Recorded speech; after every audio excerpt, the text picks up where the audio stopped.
Well, hi there, YouTube crazy people. Welcome back to the Old Dog Channel. So the title of this video is simply titled Aging.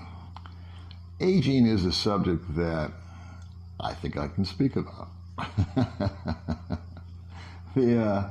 It's a topic that has been bouncing through my head now for quite a while. And I never ever felt compelled to talk about it up until the last couple of days. And one of the things that really truly inspired me was something that happens to me a lot on almost a regular basis. And what happens to me is this.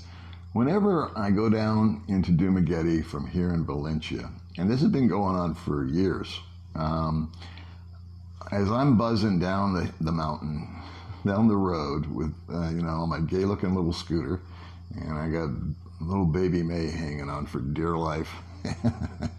We duck and dodge. More often than not, I see a woman walking on the road, and she's almost always there.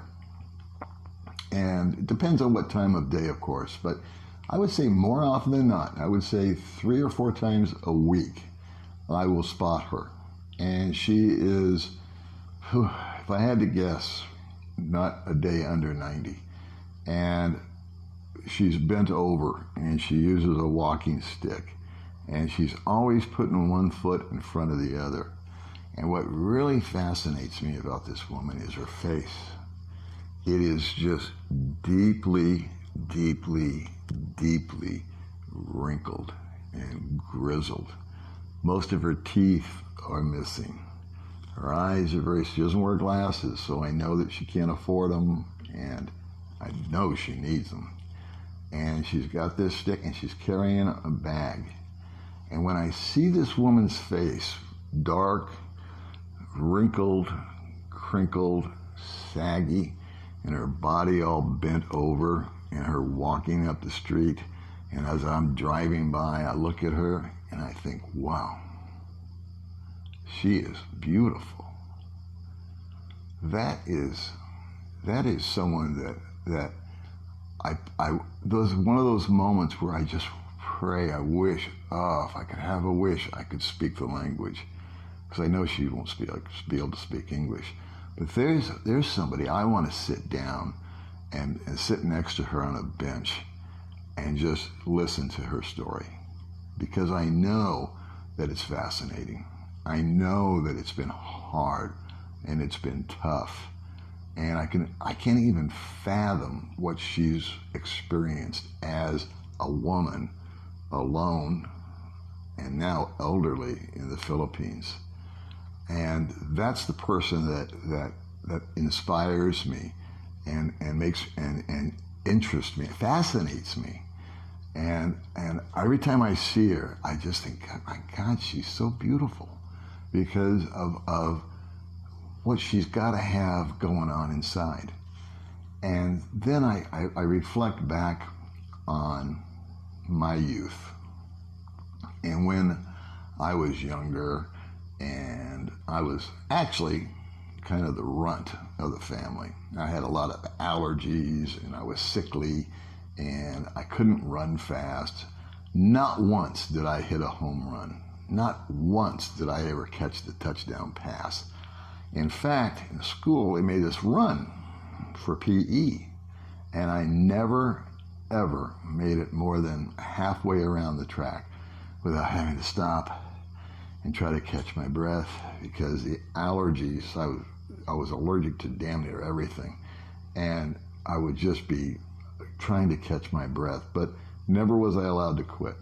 I had to walk until I finished and crossed the finish line. Last, every time. I think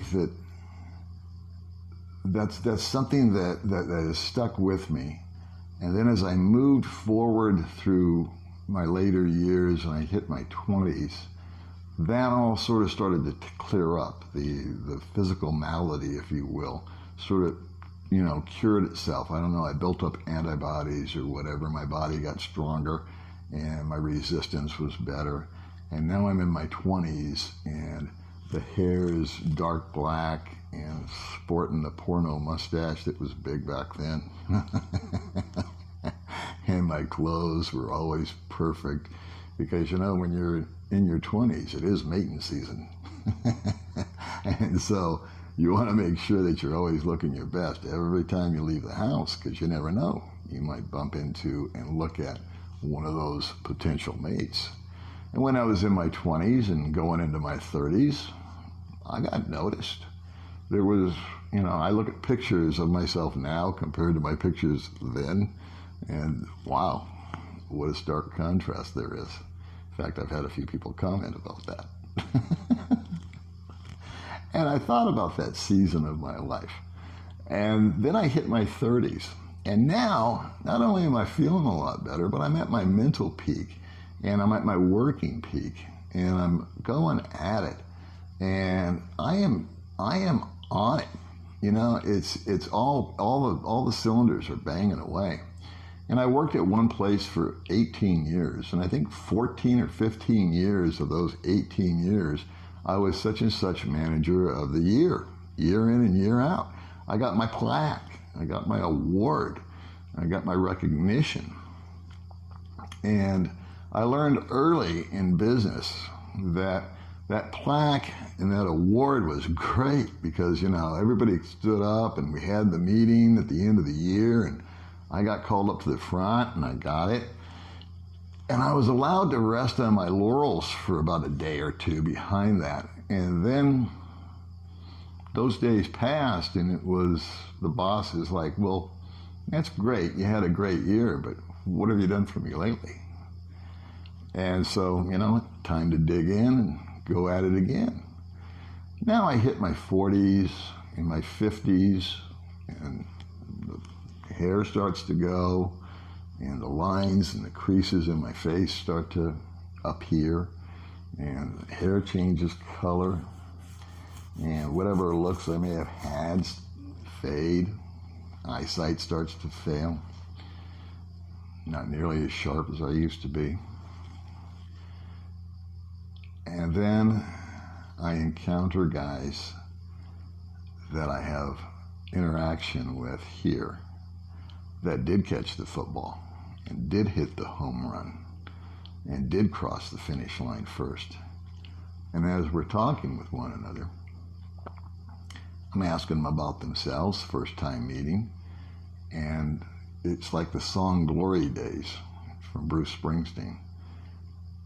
They want to tell me about, not necessarily their physical accomplishments, but they want to tell me about the business they had and how many employees they ran and how they were large and in charge.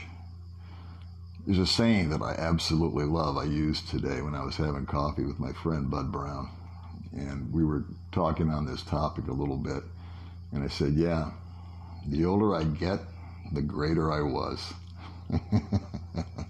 And so there's all these guys that I meet. And this is a section of guys, not all of them. But there's a section of guys that I meet that are in their glory days. That's what they've got. They've crossed the finish line. They've won the award. They've got the plaques, just like I did. But that's it.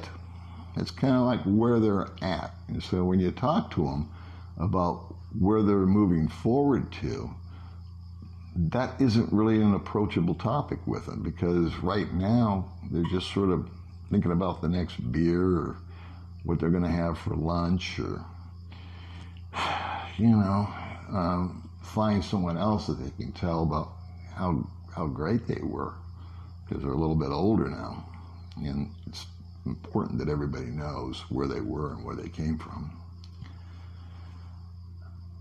I look at that old lady, and backing up a little bit, when these guys talk to me and they start telling me about their company and their boat and their mansion and their house and their trophy wife and how well their kids have done and all this and that, I hear their words coming at me. I can almost see their words coming at me, and the words come right about here and then just drop to the floor. Because that was then and this is now. I mean, what have you done for yourself lately is the question that's on my lips. And if I'm really truthful, and if I'm really honest with myself, I want to have some integrity. It's important that when I think about these things, that it's good to be, I was raised to be honest and to have integrity and to be truthful.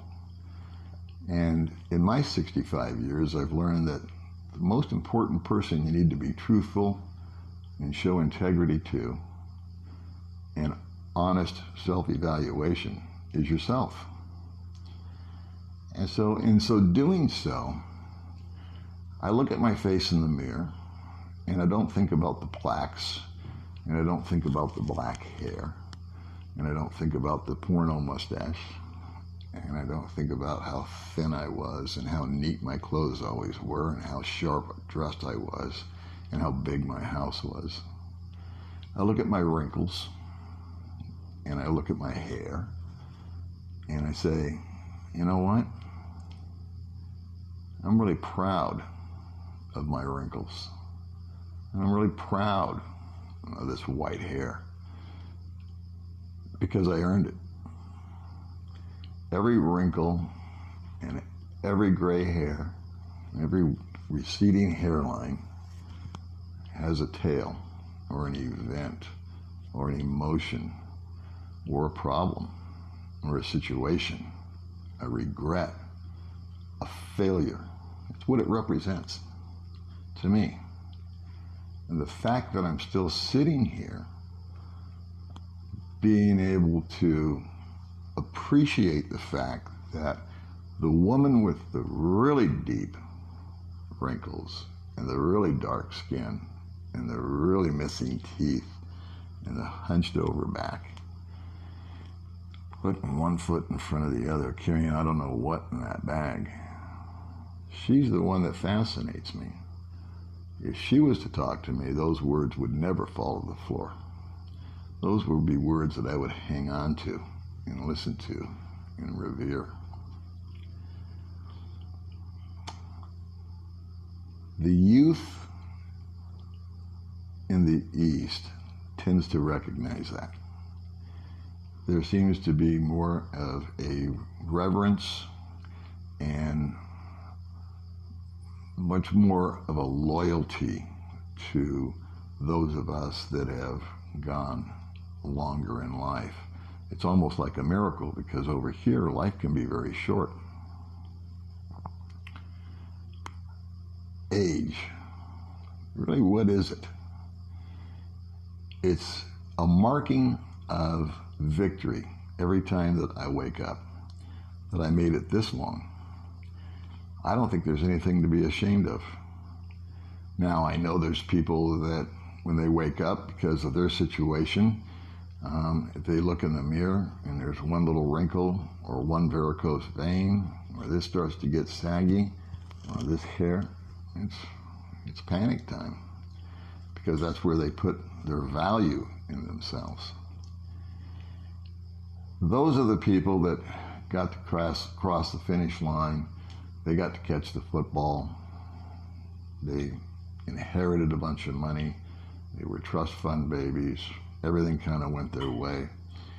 They didn't. Their concern is on the external and not the internal.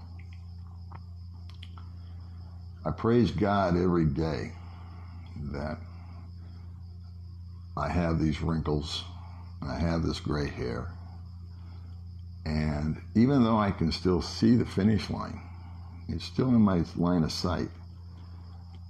When I was young, it was my one major desire was to just be first and cross that finish line. At the age of 65, my idea of victory is to never quite reach the finish line. So that's my little thoughts. Those are my little musings tonight. I guess I'll see you guys in the next video. And the one thing that I want you to remember, by the time we see each other in my next video, we're all going to be just a little bit older. I'll see you next time.